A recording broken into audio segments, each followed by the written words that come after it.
Lines மீடியாவுக்கு நீங்கள் அளித்து வரும் ஆதரவுக்கு மிக்க நன்றி. தொடர்ந்து எங்களுடன் இணைந்திருங்க. லைக் பண்ணுங்கள், சப்ஸ்கிரைப் பண்ணுங்கள், நண்பர்களுக்கு பகிருங்க. நாம் இணைந்து பயணிப்போம். லைன்ஸ் மீடியா தமிழ் உறவுகளுக்கு வணக்கம். இன்றைய அரசியல் கடன் நிகழ்ச்சிக்கு தங்களை அன்போடு வரவேற்கிறேன். நான் வணக்கம். வணக்கம் சின்ன. அந்த ஜெயராஜ் பென்னிக்ஸ் வழக்கு வந்து கடந்த ஒரு 5 ஆண்டுகளாக அதை நிலுவையில் இருந்தது. இப்போ தான் அதை தீர்ப்பு கொடுத்துருப்பாங்க. அதை நேற்று நீங்கள் பார்த்துருப்பீங்க. அந்த தீர்ப்பை நீங்கள் எப்படின்னா பார்க்குறீங்க கொடுத்தது?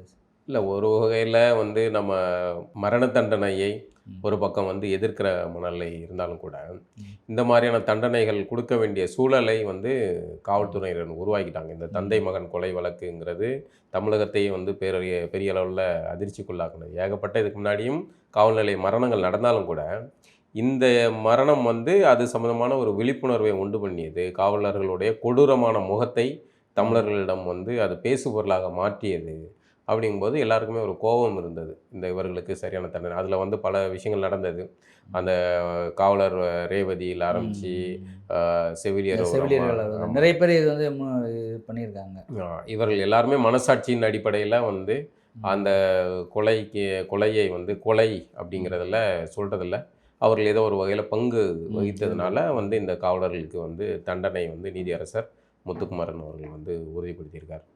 அது மரண தண்டனை, ஒரு மரண தண்டனை இல்லை, 2 மரண தண்டனை, அவர்களுக்கு விதிக்கப்பட்ட அபராத தொகை, இதெல்லாமே எந்த அளவுக்கு இது சமூகத்தில் இந்த கொலை தாக்கத்தை உண்டு பண்ணியிருக்கு அப்படிங்கிறத நம்ம இந்த தீர்ப்பின் மூலமாக பார்த்துக்கலாம். இப்போ மேல்முறையீடு வைப்பாங்கன்னு வைங்களேன். ஆனால் இது சமூகத்தில் இப்படியான தீர்ப்புகள் வர வேண்டியது அவசியம். இது நடைமுறைப்படுமா நடக்காதாங்கிறலாம் அடுத்தடுத்து மேல்முறையீடில் அது என்ன கேட்டால் நிற்காதுன்னு வைங்க. ஆனால் இந்த காவலர்களுக்கு எவனோ எங்கேயோ இருக்கிற மேலதிகாரி ஒரு ஃபோனில் சொன்னால் யாரோ இருக்கிற ஒரு தந்தை மகனை தூக்கிட்டு போய் அடிக்கிறதோ, இல்லை அஜித்குமார் மாதிரியான காவலாளியை தூக்கி போட்டு அடித்து கொலை செய்கிறதுக்கோ வர்ற துணிச்சல் இருக்குல்ல, ஒரு செகண்டு யோசிக்கணும். நீ பாட்டுக்கு சொல்லுவேன், நீ மேலே என்ன அவனை அடித்து இது பண்ணுன்ட்டு, நாங்கள் அடிச்சுட்டு நாங்கள் மரண தண்டனைக்குள்ளாகணும்னு நீ யோசிச்சேன்னா அதெல்லாம் செய்ய முடியாது சார், முறைப்படி என்ன விசாரணை பண்ணுவோம் அதான் செய்வோம் அப்படிங்கிற நிலை எடுக்க வேண்டியது இருக்குது. இப்போ நம்ம இதெல்லாம் சொன்னால் காவலர்கள் குடும்பத்தை சேர்ந்தவர்கள் நாங்களாக செஞ்சு எங்கள் கணவர்களாக செஞ்சாங்க, மேலதிகாரி சொன்னாங்கன்னா, மேலதிகாரி சொன்னோம்னா என்னன்னாலும் திம்பிங்களா? இல்லை, எதை திங்கணுமோ அதை தானே திம்பிங்க. அப்போது மேலதிகாரிகள் எதை சொன்னாலும் செய்யக்கூடாது, சட்டத்திற்கு புறம்பாக நடக்கக்கூடாது. குறிப்பாக மனித உரிமை மீறலாக நடக்கக்கூடிய விஷயங்களை நம்ம காவல் நிலையத்தில் செய்யக்கூடாது. யாரோ ஒரு உயிரை நீங்கள் அடித்து கொள்றதுக்கு உங்களுக்கு எவன் உரிமை கொடுத்தான் அப்படிங்கிற கேள்வியை இன்றைக்கி தூக்கு கயிற்றின் முன்னாடி இந்த காவலர்கள் நிறுத்தப்படும் போது உங்களுக்கு தோணுதில்ல? அந்த மரண வலியை கழுத்தில் சுருக்கு மாட்டலை, தீர்ப்பு தான் வந்திருக்கு, சுருக்கு மாட்டலை. ஆனால் இது உங்களுக்கு ஒரு வலி வருது இல்லை? அதே மாதிரி தான் சம்மந்தம் இல்லாத அஜித்குமாரோ இல்லை பென்னிக்ஸோ ஜெயராஜோ இவர்கள் வாழ்க்கையில் நடக்குது. அதுக்கப்புறம் வரிசையாக திமுக, இது ஏதோ அதிமுக ஆட்சியில் நடந்ததில்லை, அதுக்கப்புறம் இவருக்கு அதிமுக ஆட்சியில் நடந்தால் இவர்கள் ஜெய்பீம் படம் பார்த்துட்டு கண்ணீர் விட்டு கதறுவார்கள். அப்படியே இவர்களுடைய மார்க்கெட்டிங் யுக்தி இருக்குல்ல, அது பிரமாதமானது. அதே இவர்கள் ஆட்சியில் 20க்கு மேலே ஆகிப்போச்சு காவல் நிலைய மரணங்கள். அது ஆட்சியில் தான் நீங்கள் சங்கி ஆட்சி அடிமை ஆட்சின்னு பேசுனீங்க. சரி, உங்கள் ஆட்சி தான் வெங்காய ஆட்சி தானே, ராமசாமியார் பெரிய புரட்சிகர ஆட்சின்னு தானே பேசுனீங்க. உங்கள் ஆட்சியிலேயே நடக்குது. அவர்கள் ஆட்சியில் நடந்தால் கூட வெளியே வரும், விவாதத்துக்குள்ளாகும், பேசுபொருளாக மாறும், கண்டனமாகும், பொதுமக்கள் திரள்வார்கள், போராட்டம் நடத்துவார்கள், இது நடக்கும்.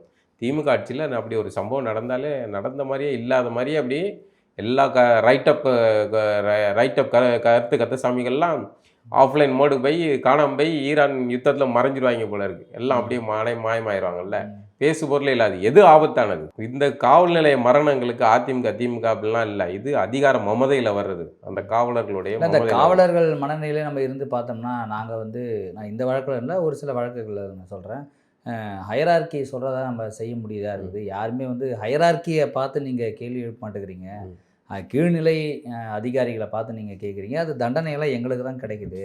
இந்த ஹையரார்கி ஃபார்மிங் அந்த ஸ்ட்ரக்சரையே முதல்ல வேணான்னு சொல்லணும். இப்போ இங்கே வேலைக்கு ஜாயின் பண்ணும்போது நீங்கள் ஹையரார்கி சொல்கிறத செய்யணும் அப்படின்றதான் அவங்களுடைய பெரிய ஒரு மோட்டாவாக இருக்குது. யூனிஃபார்ம் சர்வீஸ் அப்படிங்கிறதே அது ஒரு அடியால் வேலை தான். அது உத்தரவு ஏன் எதுக்கு எப்படின்லாம் கேள்வி கேட்காத, ஆர்டர் ஒபை த ஆர்டர், உபேதா அவ்வளோதான். ஸோ ஆர்டர் வந்தால் செய், அப்ப அதை தடை அடி செய்யணும்ல முதல்ல. அந்த அதையும் மாற்றி எல்லாமே மறுபரிசீலனை செய்ய வேண்டியது தேவைங்க. இன்னைக்கு வந்து மா திருநங்கைகள், மாற்றுத்திறனாளிகள் பேர்கள் எல்லாமே மாற்றப்பட்டதில்ல. சமூக புரிதலுக்கு ஏற்றாப்புல மாறுறோம்ல. இந்த வார்த்தைகள் சொல்லக்கூடாது, பயன்படுத்தக்கூடாதுன்ட்டு. அதே மாதிரி காவலர்களுடைய இந்த சிக்கல், காவலர்களை வந்து வீட்டில் அதிகாரிகள் வந்து வேலைக்காரர்களாக வச்சு பயன்படுத்துறத ஆரம்பிச்சு பல விஷயங்கள் மாற்றப்பட வேண்டியதுக்கு அவன் அதுக்காக வந்து போய் நெஞ்சு நிமித்தி வச்சு ஓடி எல்லாம் வஞ்சி கடைசியில் அதிகாரி வீட்டில் போய் உட்காந்து பாத்திரம் கழுவுறதுக்காக தேர்வு செய்யப்பட்டாங்க. அதுக்கு நீங்கள் உங்களுக்கு சம்பளம் கொடுக்குறாங்க சார். அந்த சம்பளத்தை வாங்கி நீங்கள் வந்து ஒரு பணியாளரை வச்சுக்காங்க.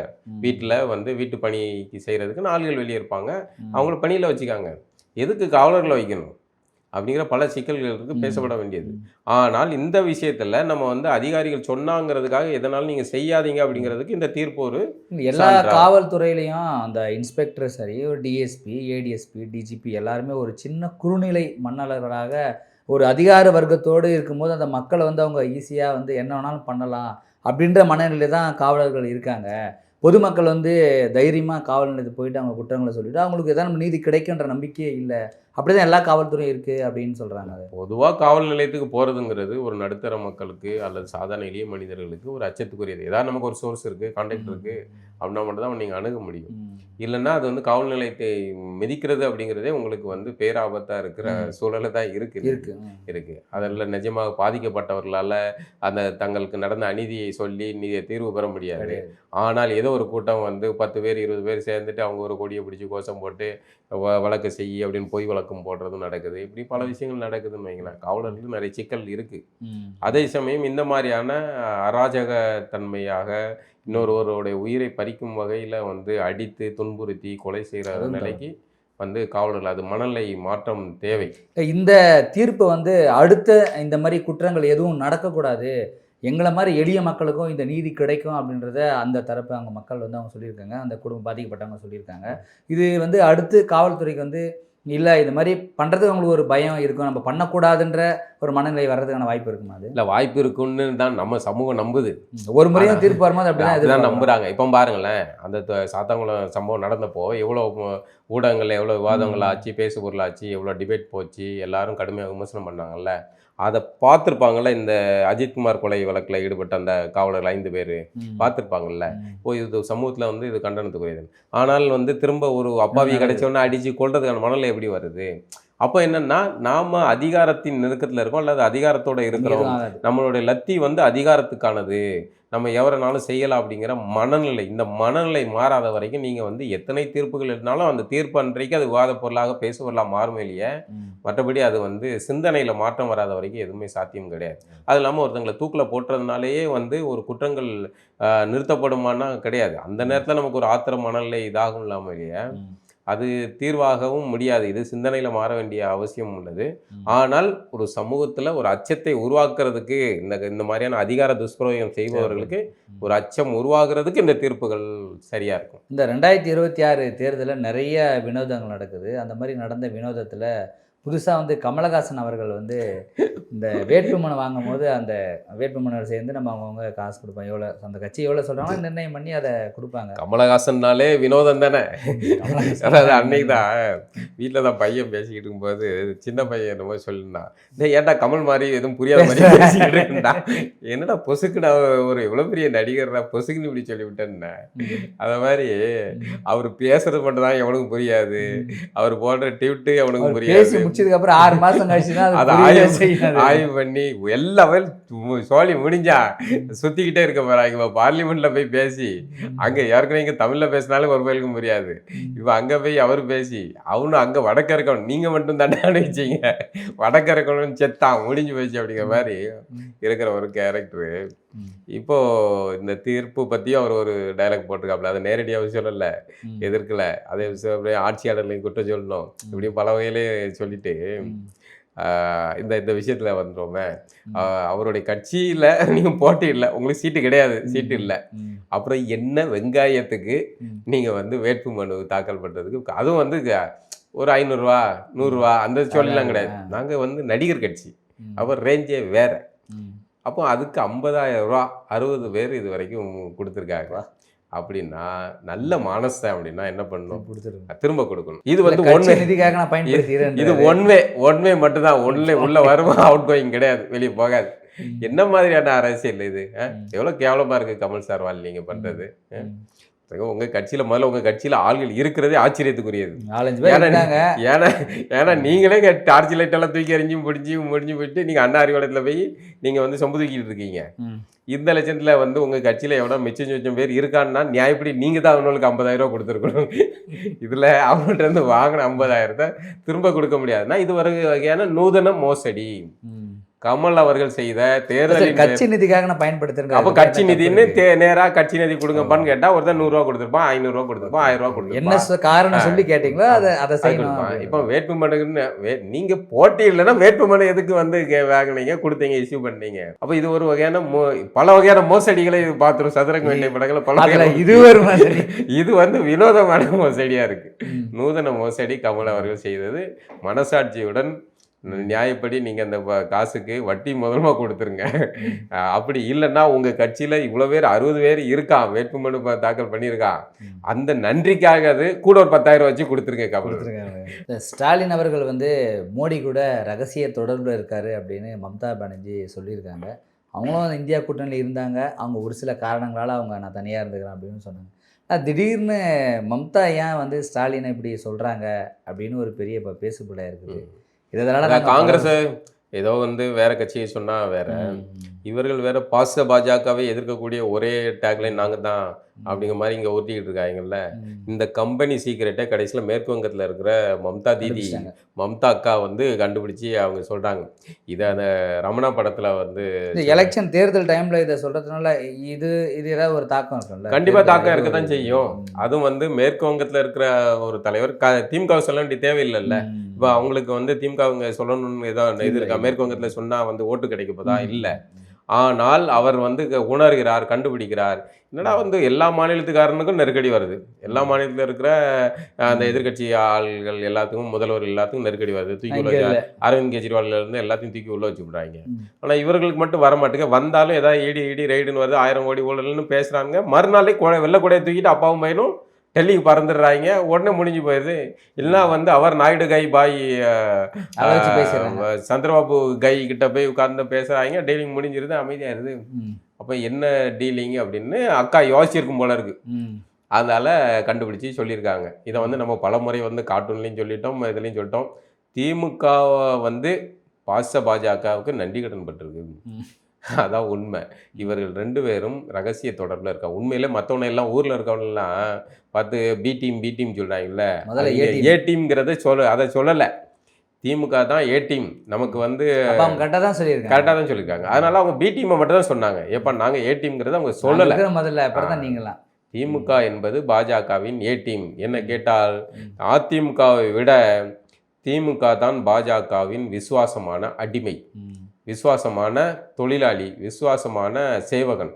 ஏன்னா அதிமுக ஆட்சியில் வந்து ஏதாவது ஒரு திட்டங்கள் நிறைவேற்றணும், மத்திய அரசோடைய திட்டங்கள் நிறைவேற்றணும்னா திமுக அதுக்கு முட்டுக்கட்டு போடும், எதிர்க்கும், சண்டை செய்யும், இது பண்ணும். அது ஒரு பெரிய திரளாக அவர்களுக்கு தெரியும்ல, அவர்களுடைய கருத்துருவாக்க கும்பல் வந்து என்ன வேலை பண்ணுப்பாங்கன்னு தெரியும், அதை செய்வாங்க.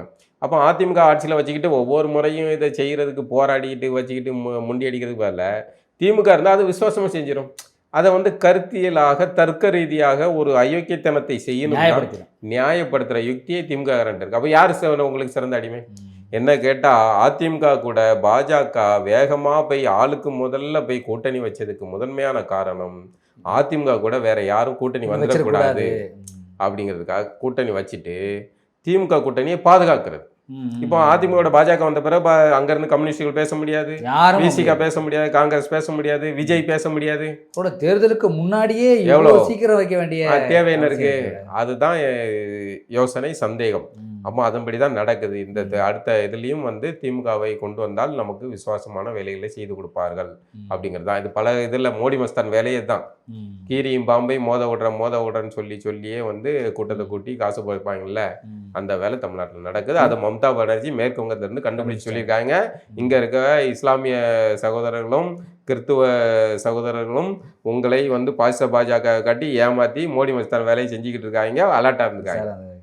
இப்போ திமுக தான் பிஜேபியோட சிறந்த அடிமைன்னு சொல்கிறீங்க. ஆனால் இந்த திமுக எடப்பாடி பழனிசாமி பார்த்து ஸ்டாலின் கேட்குறாரு, நீங்கள் மும்மொழி கொள்கை தான் வேணும்னு சொல்லிட்டு பாஜக முடிஞ்சால் இப்போ பிரச்சாரம் பண்ண முடியுமா? உங்களுக்கு தில்லு இருக்கா, உங்களுக்கு திராணி இருக்கா அப்படின்னு கேட்குறாரு. அப்போ இதுதானே மிகப்பெரிய எதிர்ப்பு நிலையாக மக்கள்கிட்ட அதிகமாக இது ஈடுபடும். அதுக்கெல்லாம் கேள்வியெல்லாம் சரியானது தான். தமிழ்நாட்டில் மும்மொழி கொள்கை கிடையாது. அதை இந்திங்கிற ஒன்றை கொண்டு வந்தால் இங்கே வந்து நம்ம எதிர்ப்போம். திணிக்காத, நாங்கள் விருப்பப்பட்டால் ஹிந்தி இல்லை எந்த மொழின்னு நாங்கள் கற்றுக்கிடுவோம். எவருக்கு விருப்பப்பட்டாலும், சின்னாக்கு நாளைக்கு விருப்பப்பட்டு ஒரு ஹிந்தியில் ஒரு பொண்ணு பார்க்குறாரு, ஹிந்தி பொண்ணை காதலிக்காரு அப்படின்னா வந்து சின்ன ஹிந்தி மொழியை கற்றுக்கிட்டாலும் ஒரு பிரச்சனை இல்லை. இல்லை ஒரு குஜராத்தி பொண்ணை காதலிக்காரு, குஜராத்தி மொழியை கற்றுக்கிறதால ஒரு பிரச்சனை இல்லை. நம்ம எதை யாரும் இது பண்ண போகிறது. ஹிந்தி மொழி யாருக்கு வேணாம், யாருக்கு வேணும்?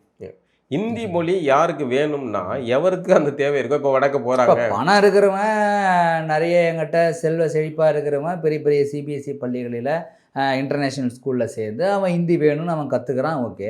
ஆனால் போராடும் போது இந்த மாதிரி பாமர மக்கள் வந்து யாரும் கற்றுக்காதீங்க, நீங்கள் இருமொழி கொள்கையே இருந்துங்க அப்படின்னு சொல்கிறதே ஒரு விதமான யாரும் கற்றுக்காதீங்கன்னு யாரும் இங்கே சொல்லலை. சரியா? நீங்கள் வந்து இங்கே வந்து சரி நான் கற்றுக்க மாட்டேன்னு யாராவது சொன்னாங்களா உங்ககிட்ட? கற்றுக்க மாட்டேன்னு யாரும் சொல்லுங்க. தேவைப்படுதுன்னா நீங்கள் கற்றுக்க போகிறீங்க. அது இல்லாமல் இப்போ ஏஐ உலகத்தில் ஒரு மொழியை கற்றுக்கிறது ஒன்றும் பெரிய இதெல்லாம் கிடையாது. ஒரு செல்ஃபோன் இருந்தால் போதும், நீங்கள் உங்கள் பாட்டுக்கு பேச. இன்னொன்று, மொழியே வந்து ஒரு பெரிய இதாக இல்லாத ஒரு சூழலை உருவாக்கிக்கிட்டு இருக்கு அந்த ஏஐ வந்து. நீங்கள் இப்போ உங்களுக்கு வந்து நீங்கள் உங்கள் தெலுங்காரர், நீங்கள் உங்களுக்கு தமிழ் தெரில, நான் வந்து தெலுங்கில் உங்களுக்கு சொல்லணும்னா இது ChatGPT சொல்லணும்னா அது உங்களுக்கு வந்து பேசி காட்டுது. நீங்கள் உங்கள் சொல்லி எனக்கு வரப்போகுது, முடிஞ்சு போச்சு. அதே சமயம் எந்த மொழியும் கற்றுக்கலாம். நம்ம தெரிஞ்சு வச்சுக்கிட்டது எல்லா மொழிகளையும் கற்றுக்கிடலாம், அதில் ஒரு தவறும் கிடையாது. ஆனால் நீங்கள் வலுக்கட்டாயமாக எங்கள் மீது திணிக்கும் போது தான் அதை எதிர்க்க வேண்டிய தேவை இருக்குது. இப்போது இது சரிதான், நீங்கள் கேட்குற கேள்வி சரி. அதாவது இங்கே இருக்கிற பணக்காரர்கள் படிக்கிறக்கூடிய அல்லது நடுத்தர காப்பீடு தட்டு நிலையில் இருக்கவங்க சிபிஎஸ்சி பள்ளிக்கு போகிறாங்க. இப்போ உளவியல் ரீதியாக என்ன ஆகி போச்சுன்னா, நீட்டுக்கு முன்னாடி நீட்டுக்கு பின்னாடி அப்படின்னு ஒரு உளவியல் உருவாக்கப்பட்டிருக்கு. அதுக்கு என்ன பண்ணுறாங்கன்னா, இது நாள் வரைக்கும் உங்களுக்கு அரசு அலுவலகங்களை இந்திய திணிச்சா உங்களுக்கு திணிப்புன்னு தெரியும், நீங்கள் எதிர்த்து சண்டை போடுவீங்க. ரயில் நிலையங்களிலோ அல்லது வேறு இடங்கள்லையோ வந்து இந்தியில் எழுதினால் இந்திய எங்கே கொண்டதில் ஏன் திணிக்கிற அப்படின்னு நம்ம கேட்போம். ஆனால் இப்போ அவன் என்ன பண்ணுறான், உங்களுடைய கல்வியில் தமிழ்நாட்டை பொறுத்த வரைக்கும் கல்வியும் இயற்கை வளம் சார்ந்த விஷயங்கள்லையும் தமிழில் எப்போவுமே வந்து இங்கே இதை மதத்துக்கு இங்கே முதன்மை கிடையாது. ஆனால் படிப்புக்கும் மற்ற இயற்கை சார்ந்த விஷயத்துக்கும் முதன்மையான ஒரு சிந்தனை இருக்கும். அப்போ இவன் அவனுடைய கல்வியில் வைக்கிறான். கல்வியில் கொண்டு போதும் இங்கே பெருவாரியாக மருத்துவ கனவு நிறைய பேருக்கு இருக்குது. அப்போ ஒரு மருத்துவ படிப்பு படிக்கணும்னா நீட்டு தேவை. அப்போ நீட்டுக்கான இது தேர்வில் தேர்ச்சி பெறதுக்கான பாடத்திட்டம் வந்து சிபிஎஸ்சியில் தான் இருக்குது அப்படிங்கிற உளவியலை நீட்டுக்கு பிறகு உருவாக்குறாங்க. அப்போ நீட்டு கொண்டு வந்த பிறகு என்ன ஆகுறாங்கன்னா, இங்கே வந்து 3 வகையான கல்வி முறை வருது. அரசு கல்வி நிறுவனங்கள் இருக்குது, அதுக்கப்புறம் மெட்ரிகுலேஷன் இருக்குது, சிபிஎஸ்சி இருக்குது. இப்போ இந்த மெட்ரிகுலேஷனில் இருந்தவங்கலாம் என்ன பண்ணுறாங்க, மொத்தமாக வந்து அப்படியே சிபிஎஸ்சிக்கு மாறுறாங்க. இது இதாகிடுச்சு. அப்போ வர்க்க ரீதியாகவும் சாதி ரீதியாகவும் வந்து கல்வி வந்து பிரிக்கப்பட்டதாக மாறும். 3 வகையான செட்டப் உருவாக்குறாங்க. பொருளாதாரத்தில் நலிவடைந்தவர்கள் வந்து அரசு பள்ளிகள்லேயும். இப்போ நீங்கள் சொல்கிற வித மாதிரியே கரெக்டாக இப்போ மெட்ரிகுலேஷன்ஸில் படிக்கிறவங்க சிபிஎஸ்சியில் படிக்கிறவங்களுக்கு ஹிந்தி கற்றுக்குறாங்க, அதுங்க பிரச்சனை கிடையாது. ஆனால் நீங்கள் சொல்கிற மாதிரி இப்போ இந்த ஸ்டேட் போர்டு பள்ளியில் படிக்கிறவங்களுக்கு ஹிந்தி தெரியாமல் போயிடுது. அவங்களுக்கு சஸ்டெயின் பண்ணுறதுக்கும் அவங்களுக்கு வந்து வாழ்கிறதுக்கு அவங்களுக்கு அது தடையாக இருக்குல்ல, அந்த மக்களுக்கு அவங்களுக்கு ஹிந்தி கற்றுனா அவங்க இன்னும் ஃப்ரீயாக இருக்க முடியும். அதாவது ஹிந்தி தெரிஞ்சவன் வந்து ஹிந்தி முதல்ல அது அறிவு கிடையாது, அது ஒரு மொழி. ஆங்கிலமும் அறிவு கிடையாது, மொழி. இல்லை, அதை தான் கற்றுக்கிட்டா யாரும் உங்களுக்கு தடுக்கலையா? இப்போ சிபிஎஸ்சி நம்ம அதையும் நானும் அதை தான் சொல்கிறேன். நீங்கள் வந்து இங்கே இருக்கிற ஆங்கில வழி கல்விகளில் ஹிந்தி திணிப்பை அல்ல ஹிந்தி பாடத்தை உங்களால் தடுக்க முடியலன்னா நீங்கள் அரசு பள்ளியிலும் மற்ற பள்ளியிலையும் தடுக்காதீங்க. நீங்க உங்களுடைய பள்ளிக்கூடத்துல நடத்துறீங்க, சன்ஷைன் பள்ளிக்கூடத்துல நீங்க வந்து ஹிந்தி பாடத்திட்டத்தை வைப்பீங்க, நீங்க வச்சிருக்க சிபிஎஸ்சி பள்ளிக்கூடத்துல வைப்பீங்க. நீங்க ஹிந்தி மும்மொழி கொள்கையை எதிர்க்கிற வெங்காயங்கள் என்ன பண்ணணும்னா, நீங்க நடத்துற பாடத்தை பள்ளிக்கூடங்கள்ல நாங்க ஹிந்தியை நடத்த மாட்டோம் அப்படின்னு ஆணித்தரமா நின்று சண்டை பண்ணணும். அதான் கொள்கை கொண்ட கொள்கையில உறுதியா சொன்னா இங்க ஏன் வந்து நீங்க வந்து ஹிந்தியை எதிர்க்கிறது வந்து அடித்தட்டு மக்கள்லே தான் வந்து எதிர்க்கணும்னு என்ன நினைப்பு இருக்கு? அது எல்லாத்தையும் விட இன்னொரு கேள்வி கூட வைக்கலாம். என்னன்னா, இந்தியை கொண்டு வந்துட்டா அதுக்காக வந்து இந்த மொழியை இழந்துருவோமா அப்படின்னு கேட்டா அப்படியும் கிடையாது. ஆனால் அப்படி இல்லாத சூழ்நிலை இங்க மொழியை இழந்துகிட்டு இருக்கோம். இங்க பாருங்க, இன்னைக்கு இன்றைய தலைமுறை அது தமிழ் எழுத படிக்க தெரியாத ஒரு தலைமுறையா உருவாயிடுச்சு. தமிழை ஆங்கிலத்துல எழுதி பேசுறாங்க. என்ன என்ன அம்மா ஏமம்மே அப்படி எழுதி வந்துட்டாங்க. இப்போ கணினி பயன்பாடு தொலைபேசி பயன்பாடுல ஆங்கிலம் தான் வந்து இருக்கு அப்படிங்கிறதுனால தமிழை வளர்க்கணும்னு அவசியம் கிடையாது. எது வேணாலும் வரட்டும். வரட்டும், ஆனா தமிழ் வளரக்கூடாது. அவ்வளோதான். இது ஒரு நுணுக்கமான வேலையை செஞ்சு விட்டாங்க. இப்போ நம்ம இந்திய இது இப்போ ஆனால் வந்து நம்ம கூட இருக்கிற சக மாநிலத்தவர்கள் மலையாளிகள் இந்தி நல்லா படிச்சிருப்பாங்க. ஆனால் தங்களுடைய தாய்மொழி பற்றில தெளிவாக இருக்காங்க. இவங்கெல்லாம் கன்னடர்கள் மற்ற ஆந்திரா மராத்தியர்கள் எல்லாருமே விட்டுட்டாங்க. இந்தியே வந்து ஒரு இந்த ராஷ்டிர பாஷா அப்படின்னு நினச்சி விட்டாங்க. ஆனால் நம்ம மட்டும்தான் அதை சண்டை செய்ய. ஏன்னா இது உரிமை சார்ந்தது. இந்தி இந்தியாவின் தேசிய மொழி அல்ல அப்படின்னு நம்ம சொல்கிறோம். அப்படி இந்தியாவுக்கு, ஏன்னா இது பல்வேறு தேசிய இனங்களின் கூட்டமைப்பு. இந்த கூட்டமைப்புக்கு ஒரு மொழி தேசிய மொழியாக இருக்க முடியாது. அப்படியே இருக்கிறதா இருந்தால் இந்த இந்தியாவில் இருக்கிற தொன்மையான மொழி அல்லது உலகத்தின் தொன்மையான மொழியாக இருக்கிற தமிழை தான் நீங்கள் தேசிய மொழியாக வைக்கணும் அப்படின்னு நம்ம சொல்கிறோம். அவர்கள் வந்து இந்திய வைக்கிறதுன்னு சொல்கிறாங்க. அதை நம்ம முடியாதுங்கிறோம். அதனால நடக்கிற போர் தான் இது. இதில் இரண்டு சந்தேகம் இதில் ஒன்று என்னென்னா, எதற்கு வந்து ஹிந்திய இந்த அளவுக்கு எதிர்க்கிறாங்க? இப்போ பீஜப்பூரி இருக்குது, மற்ற பீகார் இருக்குது, குஜராத் இருக்குது, நிறைய சப் லாங்குவேஜஸ் நிறைய இருக்கும்போது ஏன் குறிப்பிட்டு அவங்க இந்தியை திணிக்கிறாங்க? நீங்கள் ஏன் குறிப்பிட்டு இந்தியை மட்டும் எதிர்க்கிறீங்க? அவங்க குறிப்பிட்டு இந்தியை திணிக்கிறதுனால நம்ம குறிப்பிட்டு இந்தியை எதிர்க்கிறோம். ஏன்னா நீங்கள் சொன்ன போஜ்புரியோ அல்லது வந்து மேற்கு வங்கத்தில் இருக்க பல்வேறு மாநிலங்களில் வடகிழக்கு பகுதிகளில் இருக்கிற பல மொழிகள் இருக்குல்ல, அவ்வளோ எதுக்கு? நம்ம மும்பை மகாராஷ்டிராவுடைய மொழி வந்து மராத்தி. ஆனால் அந்த மொழியை இந்தி வந்து உள்ளுக்குள்ள வந்த பிறகு காலி பண்ணிட்டு அந்த தேச இனத்தின் வந்தோடைய மொழி அங்கே பயன்பாட்டில் இல்லை. மும்பைக்கு போனால் இந்தி கற்றுக்கணும். நான் எப்படி மும்பைக்கு போனால் நீங்கள் மராத்தி கற்றுக்கணும், மராத்தியில் பேசணும். தமிழ்நாட்டுக்கு வந்தால் தமிழில் பேசணும். இதுதான் சரி. நான் கர்நாடகா போனோம்னா கன்னடம் பேசணும். இதுதான் நியாயம். இதுதான் அந்த மண்ணின் மக்களை மதிக்கக்கூடிய பண்பு. ஆனால் இந்தியை நீங்கள் உள்ள விட்டால் அது என்ன செய்யும் அப்படிங்கிறதுக்கு சான்றா இதை சொல்கிறோம். அதனால தமிழர்கள் விழிப்புணர்வு அடைஞ்சு நம்ம பேசுகிறோம். நம்ம விழிப்புணர்வு உண்டு பண்ணனால மற்றவங்களாம் இப்போ தான் வந்து, ஏன்னா அவங்கெல்லாம் விட்டுட்டாங்க. அதனுடைய பாதிப்பை அவங்க இப்போ கர்நாடகாவில் அவங்க அவ்வளோ கொந்தளிக்கிறாங்கல்ல, அது வந்து என்னென்னா அவர்கள் உள்ள விட்டதோடைய தாக்கத்தினுடைய வெளிப்பாடு தான் அந்த வெறியாக மாறுது. நம்ம வந்து ஏற்கனவே இருந்து நம்ம சண்டை செஞ்சுக்கிட்டு இருக்கோம். நம்மளை வந்து அப்போ எல்லாம் இவங்க வந்து தமிழ் மொழி வெறியர்கள்னாங்க. இப்போ அவங்களுக்கு வந்து அடி விழும்போது தான் தெரியுது அவங்களுடைய மொழியை அவங்க இழந்துட்டு வராங்கங்கிறது தெரியும் போது தான் அவர்களுக்கு புரியுது. அவர்கள் எதிர்க்கிறாங்க. நீங்கள் மராத்தியர்கள் வந்து மும்பையில் நீங்கள் வந்து இந்தியில் வந்து அரசியலுங்களை பேசினா வாயை உடைக்கிறாங்க, வங்கிகள்லாம் உடைக்கிறாங்க. இப்போ அவங்க புரியுது. நம்ம ஆரம்பத்துல இருந்தே இந்த வன்முறைக்கெல்லாம் நம்ம போகல. ஆரம்பத்துல இருந்தே நீங்க வந்து எப்பா இதை திணிக்காத, எனக்கு விருப்பப்பட்ட நான் கற்றுக்கிடும் அப்படின்னு நம்ம பேசிக்கிட்டு இருக்கோம். இது பரவலாக என்ன சொல்கிறாங்க, ஸ்டேட் பாலிடிக்ஸு அதுக்கப்புறம் வந்து இந்த மத்திய அரசு இவங்க 2 பேரும் இணையாமல் இருக்கிறதுக்கு இது ஒரு தூண்டுகோலாக இருக்குது. இது வந்து தடுப்பாக இருக்குது. ஏன்னா இப்போ இவங்களுக்கு ஹிந்தி தெரியல, அவங்களுக்கு தமிழ் தெரியல. இந்த ஸ்டேட் பாலிடிக்ஸ் இங்கே நல்லா ஸ்ட்ராங்காக இருக்கணுன்றதுக்காக தான் அவங்க வந்து இந்தியை கற்றுக்கூடாதுன்னு சொல்கிறாங்க. இது ஒரு மாநில அரசு இவங்க பண்ணுற இது ஸ்ட்ராட்டஜிகள் தான். ஆனால் நீங்கள் இந்த மொழியை நீங்கள் கற்றுக்கிட்டீங்கன்னா உங்களுக்கு ஒரு கனெக்டிவிட்டி இருக்கும், நீங்கள் கண்டினியூட்டி இருக்கும், மக்கள்கிட்ட நீங்கள் தொடர்பு பண்ண முடியும். அதனால் நீங்கள் கற்றுக்கிறது ஈஸின்னு அவங்க மொழியை திணிக்கிறதுக்கு முன்னாடி இருக்கிற இது வந்து ஸ்டேட் பாலிடிக்ஸ் பண்ணுற இது ஒரு பாலிடிக்ஸ். அது இருக்குதான். அது எப்படி இல்லாமல் இருக்கும்? எங்கள் மண் அந்த மொழி அந்த அரசியலை தமிழர்கள் செய்கிறத விட தமிழர்கள் அல்லாத இவர்கள் நல்ல திராவிடர்கள் நல்லா செய்கிறாங்க. அவங்க இங்கே வந்து இருந்துக்கிட்டு தங்களை தமிழர்கள் போல காட்டிக்கிட்டு அவர்கள் வந்து இந்தி எதிர்ப்பது போல பண்ணிக்கிட்டு மறைமுகமாக தமிழை அழிக்கிற வேலையும் செஞ்சுக்கிட்டு, நீ இந்தி எதிர்க்கிறல்ல, தமிழை வாழ வச்சிருக்கியா? என்ன லட்சத்தில் இருக்கு? நீ முதல்ல இந்தி திணிப்புக்கு எதிராக போராடிய தமிழர்களுடைய வீரம் சரிந்த அந்த போராட்டத்தை நீ பாடத்திட்டத்தில் வச்சிருக்கியா? மாணவர்களுக்கு இல்லையே. நீ டுபாக்கு ஒரு திராவிட மொழி குடும்ப பாடம்லாம் எங்களுக்கு வச்சு சொல்லி கொடுத்துக்கிட்டு இருக்க. அப்போ இவ்வளோ நுணுக்கமாக நீங்கள் செஞ்சுக்கிட்டு இருக்காங்க இங்கே. இது நமக்கு வந்து தமிழர்களுக்கு இருக்கிற சிக்கல் என்னென்னா, இந்தி திணிப்பு ஒரு சிக்கல். தமிழர்கள்ங்கிற போர்வையில் இருக்கிற திராவிடர்களான இந்த தெலுங்கர்கள் அதிகாரத்தில் இருக்கக்கூடிய இந்த தெலுங்கர்கள் இருக்காங்கல்ல, இவர்கள் இங்கே வந்து தமிழை மறைமுகமாக அழிக்கக்கூடிய இந்த வேலையை செய்கிறாங்கல்ல, அது ஒரு சிக்கல். தமிழை அழிக்கலையே, அவங்க ஒன்றா தெலுங்கு தமிழை இதுதான் இது. இப்போ அடுத்த டாபிக் வருவோம். இப்போ தெலுங்கை வாழ வைக்கிறது அப்படின்னு நேரடியாக செய்கிறதில்ல. ஆனால் மறைமுகமாக அவர்கள் வந்து என்ன பண்ணுறாங்க, அவர்களுக்கு ஆந்திரான்னு ஒரு மொழி மாநிலம் இருக்கு, அங்க வாழ்றது. இங்க ஒரு மாநிலம் இருக்குதுன்றது அவங்களுக்கு ஒரு மாநிலமா 2 மாநிலமா இருந்து போகுது சார், அது பிரச்சனை இல்லை. அந்த மாநிலத்தை அந்த மக்கள் ஆள்றாங்க, அது பிரச்சனை இல்லை. நாங்க எதுக்கு திராவிடர்கள் ஆகணுங்கிற கேள்வி இங்க தமிழர்களுக்கு வருது. இங்க இவர்கள் வந்து தமிழர்கள் போர்வையில இருக்கிறதுனாலதான் இவங்க திராவிடத்தை திணிக்கிறாங்க. இந்த கேள்வி அடுத்ததாக இவர்களுக்கு தமிழ் மொழிங்கிறது இந்தியை போல ஒரு அந்நிய மொழி தான் இவர்களை பொறுத்த வரைக்கும். சரியா? அப்போ அவனுக்கு தமிழ் மொழி அழிஞ்சா என்ன, இருந்தா என்ன தானே, அவனுக்கு அது மேட்ரு கிடையாது. அப்போ அவனுக்கு ஆங்கிலம் படிப்பான் அல்லது ஹிந்தி படிப்பான், அது அவனோட பிரச்சனை கிடையாது. ஆனால் வெளியே ஹிந்தி எதிர்க்கிற மாதிரி நடிப்பான். இதுதான் இது.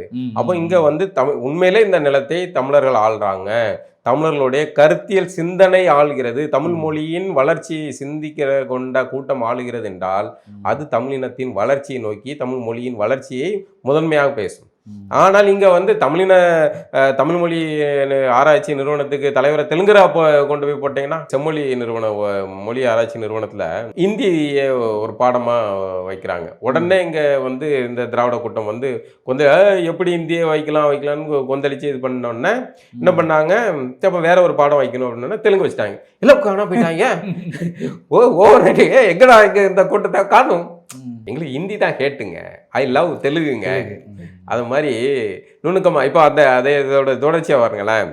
இது ஒண்ணா, இப்போ திருவண்ணாமலை நம்ம தெலுங்கு மன்னர் வேலு இருக்காருல்ல, அவர் அப்படிதான் நினைச்சுக்கிட்டு இருக்காரு. தமிழ்நாட்டு அமைச்சர் அவர் அப்படிதான் நினைச்சுக்கிட்டு இருக்காரு. தமிழ்நாட்டு அமைச்சர் நீங்க இப்படி மாத்தி தெலுங்கர் அப்படின்னு சொல்லலாமா? அவர் தான் சொன்னார், நான் சொல்லல.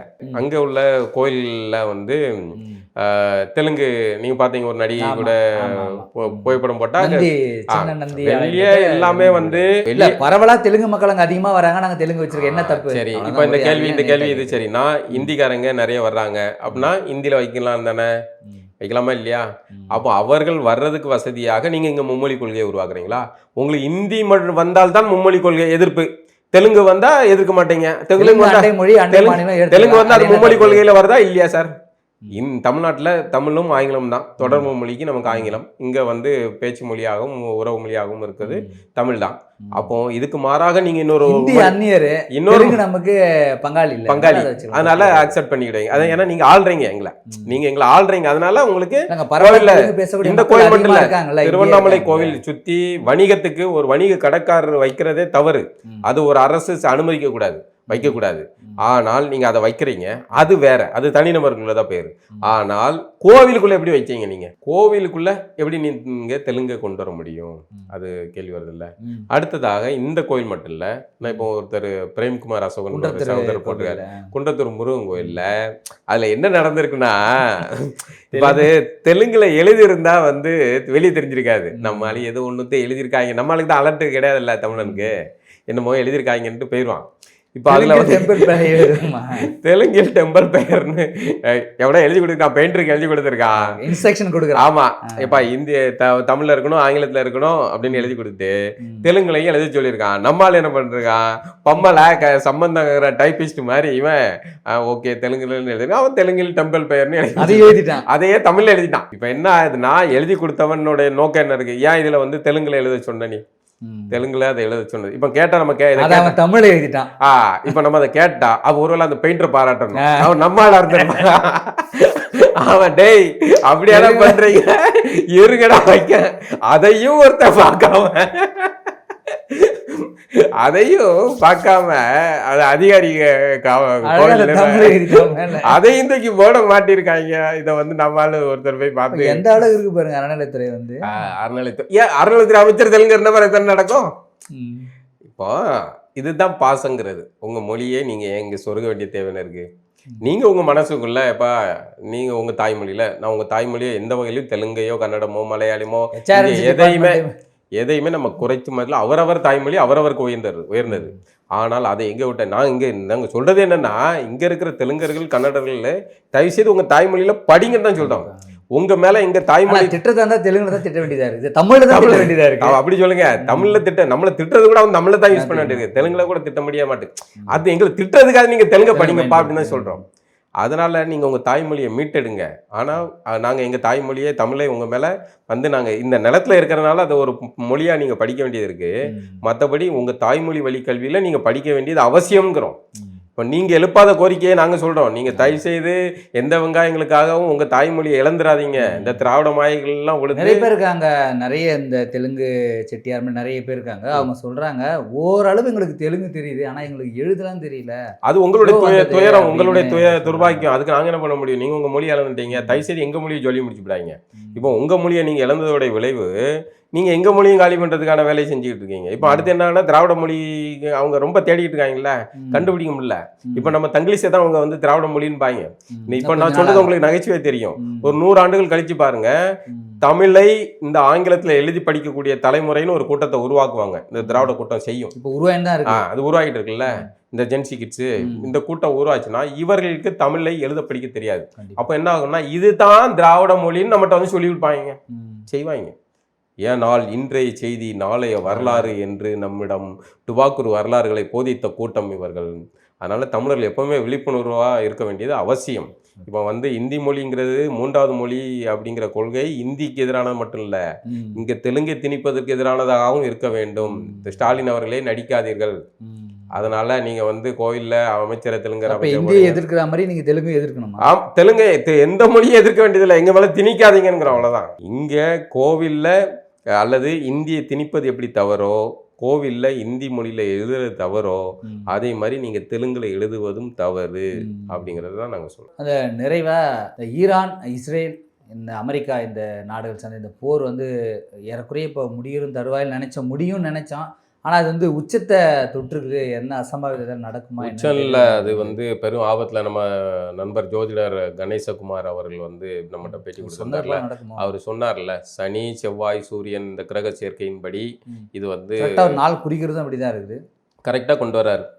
ஏப்ரல் மத்திய மாத இதை ஒட்டி ஆபத்து இருக்குது, கவனமாக இருக்க வேண்டியது, யாராவது ஒருத்தவங்க விட்டு கொடுத்து போனாங்க சுமமாகும், அல்லது இந்த போர் தீவிரமடைந்தால் அது பெருமளவில் கொத்து கொத்தாக மரணத்தை நிகழ்த்தக்கூடிய அபாயம் இருக்குது, அதனால் எல்லாம் கவனமாக இருங்கன்னு அவர் எச்சரிக்கை செஞ்சுருந்தார். இன்றைக்கி ட்ரம்ப் வந்து வளர்றத பார்த்து அந்த உலக ரவுடி அமெரிக்கா இருக்குல்ல, ஊரில் உள்ள எல்லா நாட்டுக்குள்ளேயும் புகுந்து இதே வேலையை செஞ்சுக்க எல்லா நாட்டையும் வந்து பணியாத நாடுகள்லாம் டார்ச்சர் பண்ணி அந்த அதிபர்களை காலி பண்ணி அங்கே உள்ள வளங்களை சூறையாடுவது தான் இவர்களுடைய வேலையே. மற்ற நாடுகளையும் சூறையாடிட்டு தன் நாட்டு மக்களை பாதுகாப்பாக வச்சுக்கிடுறது, அவன் நாட்டு மக்கள்ல அதில் கவனமாக இருக்காங்க. இப்போ ஈரானுக்குள்ள பிரச்சனை இருக்கானா இருக்கு, காமெனியோ அல்லது அந்த மற்ற அடிப்படைவாதத்தையோ நம்ம ஆதரிக்க முடியாது. ஆனால் அதை வந்து இது பண்ணுறதுக்கான ஆள் வந்து அமெரிக்கா கிடையாது. அங்கே அவர்கள் பேசி இது பண்ண பண்றதுக்கான தகுதி உனக்கு இல்லை, உனக்கு கிடையாது. நீ அங்கே உள்ள அந்த இது எண்ணெய் அங்கே இருக்கிற மக்கள் அதை புரட்சி செய்து அதை மாற்றிக்கலாம், அதை அவர்கள் செஞ்சுக்கலாம், அதை அவர்கள் பார்த்துக்கிடட்டும். அப்போ அப்படி வருது, அதுக்கு ஐநாத மன்றங்கள் இருக்குது, அதை பேசி முடிவு பண்ண வேண்டிய இடம் இருக்குது, அதை அவர்கள் பார்த்துக்கிட்டும். இந்த உலக ரவுடி அமெரிக்காவுடைய ஆதிக்கம் வந்து வன்மையாக கண்டிக்க, இதை யாரும் கண்டிக்க மாட்டாங்களா? ஐநாலேருந்து இது யாரும் கண்டிக்க மாட்டாங்க, எங்கிறது கண்டிக்கிறது இதான் நடக்குது. மொத்தத்தில் வந்து இந்த இது வந்து இன்னைக்கு இரவு நம்ம பதிவு பண்ணுறோம். இது வந்து ஆபத்தில் இருக்குது, எச்சரிக்கை. ட்ரம்ப் வந்து கடுமையான எச்சரிக்கை விடுறாரு, மிரட்டுறாரு. ஈரான் வந்து அங்கே மனித சங்கிலி அந்த அணுமின் நிலையங்கள்லாம் இது பண்ணணும், ரயில் யாரை பயன்படுத்தாது இன்றைய இரவோ அல்லது அடுத்தடுத்து வரப்போகும் நாட்களோ அப்படிங்கிறது எல்லாரும் வந்து அமைதியாக இருக்க வேண்டும், பாதுகாப்பாக இருக்க வேண்டும். இந்த உலகம் வந்து அமைதியான ஒரு சூழல், அமைதியான ஒரு பூவுலகம் அமைய வேண்டும் என்று வேண்டுவதை தவிர நம்மிடம் ஒன்றும் இல்லை அப்படிங்கிறது தான் நம்ம சொல்லிக்க வேண்டியிருக்கு. மீண்டும் ஒரு நிகழ்வு சந்திப்போம். நன்றி.